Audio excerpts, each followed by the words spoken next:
చిన్నపిల్లలకి మీరు ఏది స్పీడ్గా చెప్తే వన్ సైడ్ ఇన్ఫర్మేషన్ అది వెళ్ళిపోతుంది, చాలా తొందరగా వెళ్ళిపోతుంది. పాపం తెలియదు కదండి, మెచ్యూరిటీ ఉండదు కదా పిల్లలకి.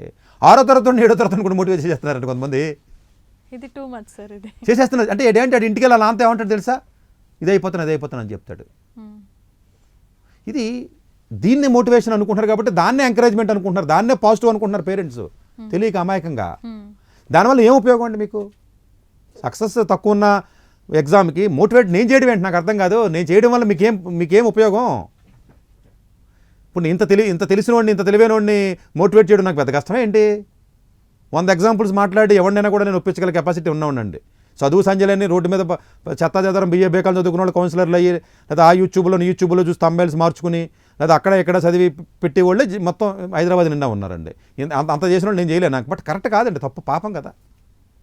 మీరే చెప్పండి, అది కరెక్ట్ ఇన్ఫర్మేషన్ కాదు కదండి, అది చేయకూడదండి.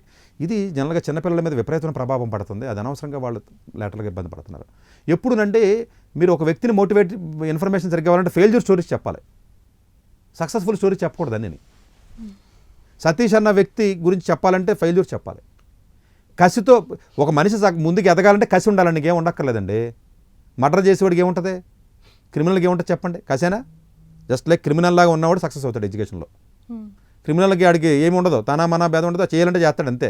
ఆకలి వేస్తుందా, టైం అవుతుందా, ఆదివారమా శనివారమా, కోపం తగ్గదాడికి. కోపం ఎంత పీక్ లెవెల్లో ఉంటే అంత ఫోకస్ ఉంటుంది అడికి. బాగా ఆకలి వేసినోడు దొంగతనం చేయాలంటే డిసైడ్ అవుతాడు కదా, ఇంకా అదే పని మీద ఉంటాడు.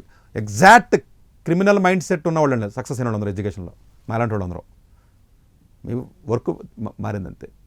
సో నాకు ఈ మాట్లాడి మనస్తత్వం ఉంది కాబట్టి చాలా సందర్భాల్లో మాట్లాడుతున్నాం, కాలేజీ పేర్లు చెప్తున్నాం, కోర్టు నోటీసులు వస్తున్నాయి, కేసులు అవుతున్నాయి, ఎన్నో ఇంతకుముందు పడ్డాం, ఎన్నో కంప్లైంట్లు, ఇవన్నీ దాటేసి వచ్చేసాం, ఇంకా పడతానే ఉన్నాం మేము.